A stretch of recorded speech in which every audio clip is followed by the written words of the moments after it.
Look at the fleets of the world's biggest international airlines. You'll find the Airbus A350 flying for Qatar Airways, Singapore Airlines, Cathay Pacific, Japan Airlines, Air France, Lufthansa, and many others. But there's one major airline missing from that list. United Airlines, one of America's largest global carriers, an airline that operates hundreds of international flights every day. Yet not a single Airbus A350 is flying in its fleet. Did United reject one of the world's most advanced aircraft? Or is there a much bigger business decision hiding behind the headlines? Today, we're uncovering the real story behind why United Airlines doesn't operate the Airbus A350, and why Boeing's 787 Dreamliner ultimately became the airline's aircraft of choice. Stay with us until the end, because this decision changed the future of United's long-haul fleet.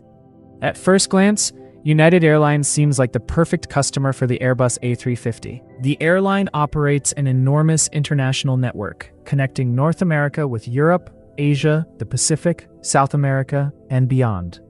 These long-haul routes are exactly the type of missions the A350 was designed to perform. So why isn't the aircraft flying for United today?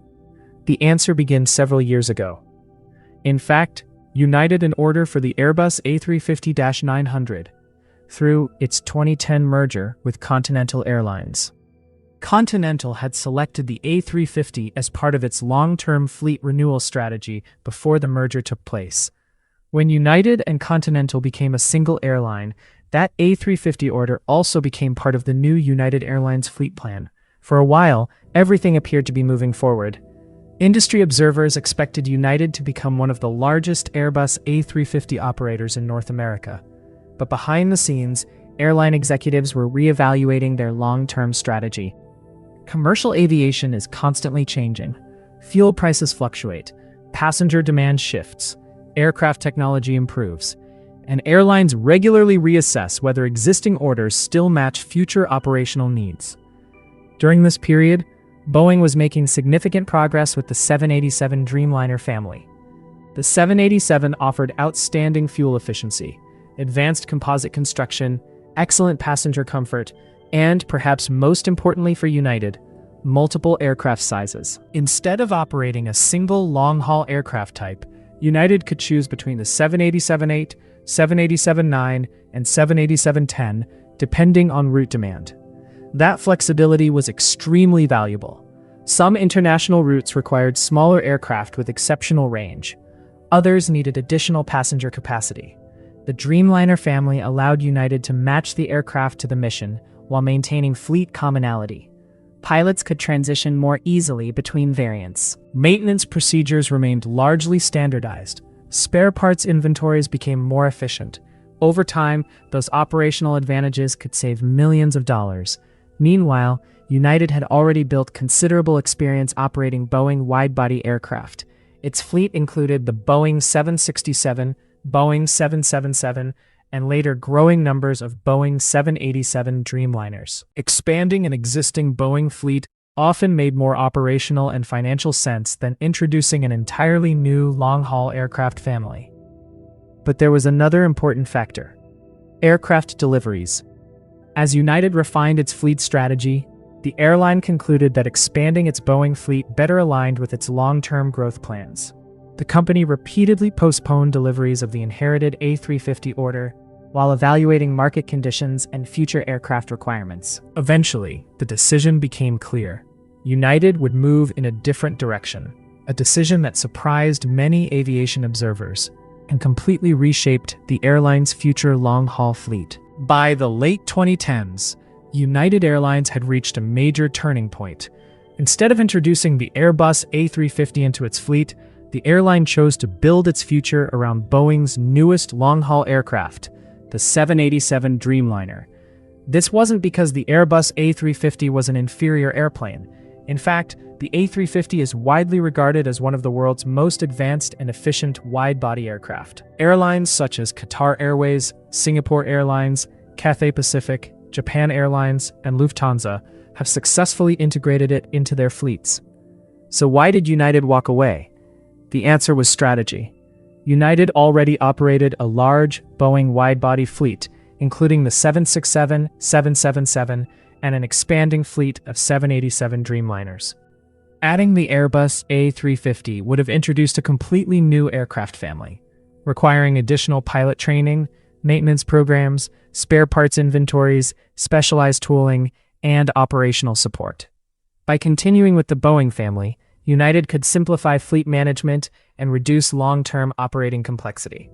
Another major factor was the flexibility of the Dreamliner family. The 787-8, 787-9, and 787-10 gave United several capacity options while maintaining a high degree of fleet commonality.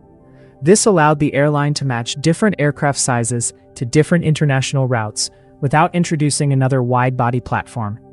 The airline also launched its long-term United Next strategy, focusing on fleet modernization, fuel efficiency, passenger experience, and sustainable growth. Expanding the Boeing 787 fleet fit naturally into that vision. As time passed, the inherited Airbus A350 order was repeatedly deferred. Eventually, United and Airbus reached an agreement that removed the A350 from United's future fleet plans.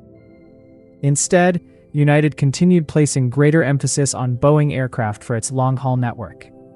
Today, the Dreamliner serves many of United's most important international routes, connecting cities across Europe, Asia, the Pacific, Africa, and South America, with excellent fuel efficiency and operational flexibility.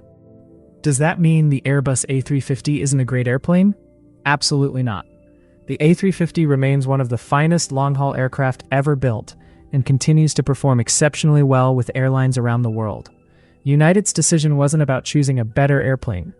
It was about choosing the aircraft that best matched its existing fleet, operational requirements, maintenance infrastructure, pilot training, network planning, and long-term financial strategy. In commercial aviation, billion-dollar fleet decisions are rarely based on a single feature.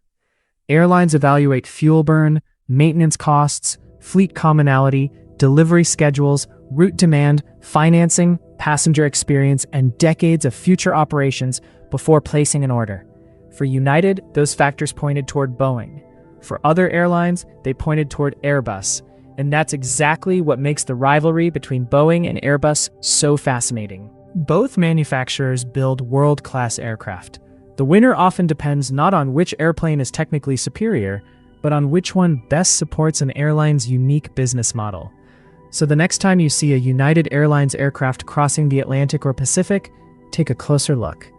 You'll likely find a Boeing 787 Dreamliner leading the journey, not because the Airbus A350 couldn't do the job, but because United chose a different path for the future of its global fleet. If you enjoyed this aviation documentary, don't forget to like this video, subscribe to the channel, and turn on notifications for more in-depth airline stories, aircraft comparisons, and commercial aviation documentaries.